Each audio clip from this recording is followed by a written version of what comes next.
part l'écriture, est-ce que Didier Van Coelaert cuisine? Ça m'arrive, oui. Pour le meilleur et pour le pire. Il n'y a jamais eu d'affinité particulière pour... Si, mais il y a eu des exemples et des modèles dissuasifs. Parce que ma mère était une cuisinière formidable et ma femme aussi. Donc pourquoi me donner du mal pour faire moins bien? Ah d'accord, c'est à ce niveau-là, quoi. Oui. Mais non, mais quand je suis isolé pour écrire, oui, je fais la cuisine. À part l'écriture, est-ce qu'il y a un sport, peut-être contemplatif, hein? On peut être pêcheur. Hein? Ah non, pas du tout. Alors moi, le sport, c'est vraiment du sport. C'est vraiment du sport, pas de contemplation. Non, je nage beaucoup, je fais beaucoup de vélo, de ski de fond, et puis voilà, je nage dans différentes mers en plein hiver. En plein hiver. Ah oui, je nage tout le temps dès qu'il y a un point d'eau. Et puis, j'ai une écriture très, très physique. Je peux travailler 10-15 heures par jour, mais c'est pas tout le temps au bureau. D'accord. Je pars à vélo, notamment dans la forêt. Je m'arrête pour des notes. Je continue d'écrire en mouvement. D'accord. Et quand je nage, pareil, sauf que là, je prends pas de notes, je grave dans le disque dur. Mais les associations d'idées se font très très bien, et même les assemblages de phrases.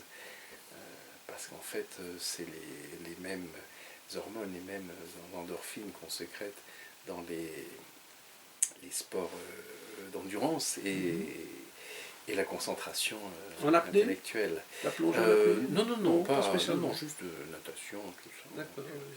Sport nautique, voile, bateau, ski? Oui, un peu de voile aussi, planche à voile, comme ça. Je me suis laissé dire que vous étiez un excellent guide touristique. J'ai pu voir lors d'une émission que vous aviez menée cette journaliste belge dans des coins extraordinaires de votre région. Ouais, c'est à vélo que vous les découvrez vous-même dans un premier temps? Oui, à vélo et à pied, suivant. Parfois je laisse le vélo, je continue, mais les arbres, ça a toujours été très important pour moi. Donc j'ai des itinéraires aussi qui sont conditionnés par les visites que j'aurai dans certains arbres. Quand vous vous arrêtez, est-ce qu'on reconnaît l'écrivain ou bien est-ce que c'est le personnage anonyme qui est avec le... Ah ben ça dépend, ça dépend des gens, mais je suis parfois très étonné qu'on me reconnaisse vu mes accoutrements forestiers, quoi. Vous êtes un homme camouflé. Mais, non, je suis pas camouflé, mais quand je ressemble pas vraiment à celui que je suis là, quoi. Donc que les gens fassent le lien, ça me surprend toujours. Hein. Oui, évidemment, vous en art, on s'est bien amusé lorsqu'on avait ce livre à vendre, l'Évangile selon Dieu. Non, et puis le journal intime d'un arbre, pour l'arbre aussi. Oui, ou bien l'Évangile de Jimmy aussi. Oui. Où là, évidemment, il suffisait de toucher pour que les bourgeons éclosent. Voilà. Évidemment, c'est un très beau camouflage, quoi, ça. Oui. Donc, vous continuez malgré tout à vous dissimuler dans la forêt. C'est pas pour me dissimuler, mais c'est pour...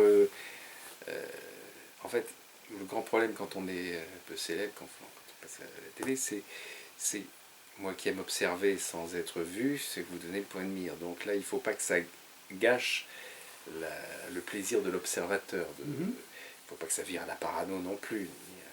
Mais la plus belle histoire que j'ai par rapport à ça, un jour je prends un train et je vois sur le billet que je suis dans ce qu'on appelle le Club 4. Je déteste ça, donc on me met sur une place isolée et je me mets à travailler. Et puis arrive la dame qui était sur et qui se met à gueuler.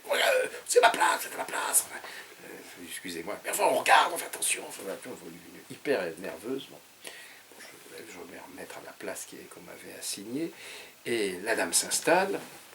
Je la voyais, elle était en face, et elle sort son sac, elle sort son sandwich, comme ça, on sent tous les gestes, vous sentez de la nervosité, de l'énervement, et puis elle sort un bouquin, elle l'ouvre comme ça, vous savez, comme on déteste ouvrir, je parle à l'ancien libraire, d'un coup, comme un tue un poulpe, comme ça, et là, elle le lit, et là, je vois que c'est un livre à moi. Et elle se replonge dans la lecture, et là, les gens, bon, c'est vraiment, elle s'était énervée très fort. Et là, toute la scène, je vois les gens autour qui regardent le dos du livre où il y avait ma photo, qui me regardent comme ça, et qui s'étendent vers moi. Et moi, je ne voulais surtout pas que la dame m'identifie. J'avais du travail. Et là, les gens, très bien. Donc, il se passe vraiment une scène de connivence en silence. Et ce qui est extraordinaire, c'est bon, je me mets à travailler, puis je relève les yeux de temps en temps, et je vois la dame qui petit à petit se détend. Et là, je me rends compte, en toute modestie, du pouvoir de mon livre. C'est-à-dire que c'est qu'il y avait tout... Vraiment, on voit les visages marqués. J'avais peut-être de bonnes raisons d'être énervé, d'être sous tension. Et là, le visage se détend. Elle sourit d'abord d'une seule un coin de lèvre qui rentre, et puis l'autre. Et là, je me dis, mais elle rit par moments, quoi. Et puis son corps se détend. On sent elle grignote dans son sandwich, mais elle le fait de manière suave et détachée. Et arrive la gare où je devais descendre. Je descends et je remonte le train. Et là, je vois que tout le monde s'est élevé pour aller dire, vous avez vu celui que vous avez engueulé? Ben, c'était lui, c'était l'autre. Et je vois là, tout à coup, les tresses de la dame qui se voient passer. Et ça, c'est des moments à la fois de jubilation, de surprise, et puis ce côté incognito qui m'est précieux, parce qu'évidemment, si elle m'avait reconnu tout de suite, la scène n'aurait pas eu lieu. Donc ça, voilà, sur le rapport reconnu, pas reconnu, c'est... Et puis la discrétion des gens qui m'avaient et identifié et qui n'ont rien dit tant que j'étais dans le train. Ça, c'est les beaux moments dans la vie d'un auteur, dans le rapport avec les autres. Moi, j'ai un ami comme ça, bon, il est dans le train, il est en train de lire un ouvrage d'un auteur belge, et il se fait que pour une raison ou une autre, l'auteur lui téléphone à titre privé. Ce n'est pas lui qui lisait, c'est la personne juste devant lui qui lisait un auteur belge. Il reçoit un coup de fil, il décroche, et tout en parlant, il voit cette couverture, il dit, mais c'est pas possible, quoi. Donc il raccroche, il dit, ah là, mais écoutez, je viens d'avoir une communication téléphonique, excusez-moi, mais justement, dit-il, je viens de parler avec l'auteur en question. Elle a refermé son livre, monsieur, il faut trouver autre chose pour me draguer. Et il n'a pas rappelé l'auteur. Mais voyez, mais voilà, ça sont des moments évidemment uniques, c'est extraordinaire, quoi. Vous avez employé le mot gâcher, dit vulgacher, Bunel l'employait souvent, mais gâcher. On atterrit au Québec. Quelle relation avez-vous avec le Québec? Très peu ou beaucoup Très forte, très dense. Malheureusement, ça fait longtemps que je ne suis pas allé depuis le Covid. Oui, voilà. Je ne suis pas retourné depuis. Mais il y a des souvenirs à la fois littéraires, affectifs, amicaux, des souvenirs de fou rire aussi. C'est très puissant. Et puis avec la forêt, avec les Laurentides aussi. Oui. Tout ça, c'est pour venir un petit peu à ce parler savoureux qu'ils ont, à ce vocabulaire unique.